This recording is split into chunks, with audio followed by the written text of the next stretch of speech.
Volcanic activity is a process of magma being ejected to the surface of the Earth out of its crust. Volcanoes do not occur at random. They form long chains which are essentially the boundaries of tectonic plates. Volcanic activity has an important role in mountain formation. Magma is red-hot, molten rock beneath the Earth's surface. Magma that flows to the surface is called lava, and a volcano is formed where it reaches the surface. Volcanoes can be differentiated according to types of eruption, which are explosive, effusive, and mixed. Explosive eruptions are characteristic of cinder cone volcanoes. This type of eruption is accompanied by steam and gases that escape to the surface through the crater with massive explosions, and it results in a tall eruption column and pyroclastic flow. Wind can spread the ash cloud over a large area. The pyroclastic flow rolls down the volcanic cone at a high speed. It is the most devastating type of volcanic eruption. Krakatoa, Mount Pelée, and Mount St. Helens are the best-known examples of volcanoes where this type of eruption occurs.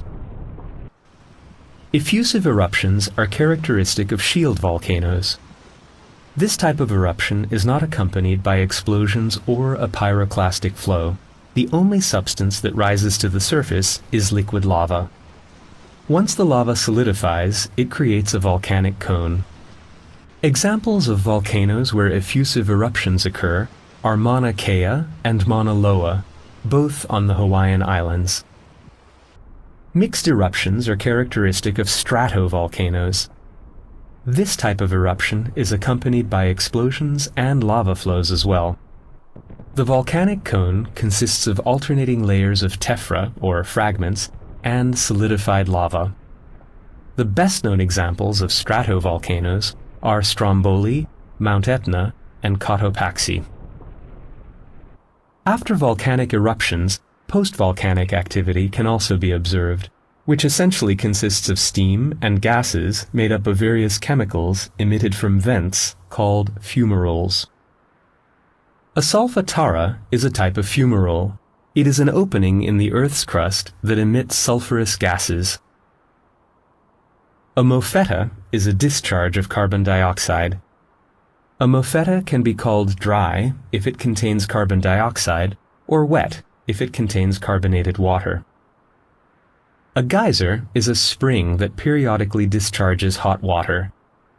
This happens because water seeps into and accumulates in small hollows beneath the ground, and then starts to boil due to the heat of the magma and eventually erupts. Volcanic activity in clay areas are accompanied by mud volcanoes, where gases are released by liquid mud as bubbles. The most devastating volcanic eruptions scatter large amounts of tephra. During the 1883 eruption of Krakatoa, 18 cubic kilometers of tephra were dispersed, while during the 1815 eruption of Mount Tambora, which was one of the most powerful eruptions in history, a total of 80 cubic kilometers of these fragments were spread over a large area. Such powerful eruptions have global impacts on the Earth's atmosphere, climate, and wildlife as well.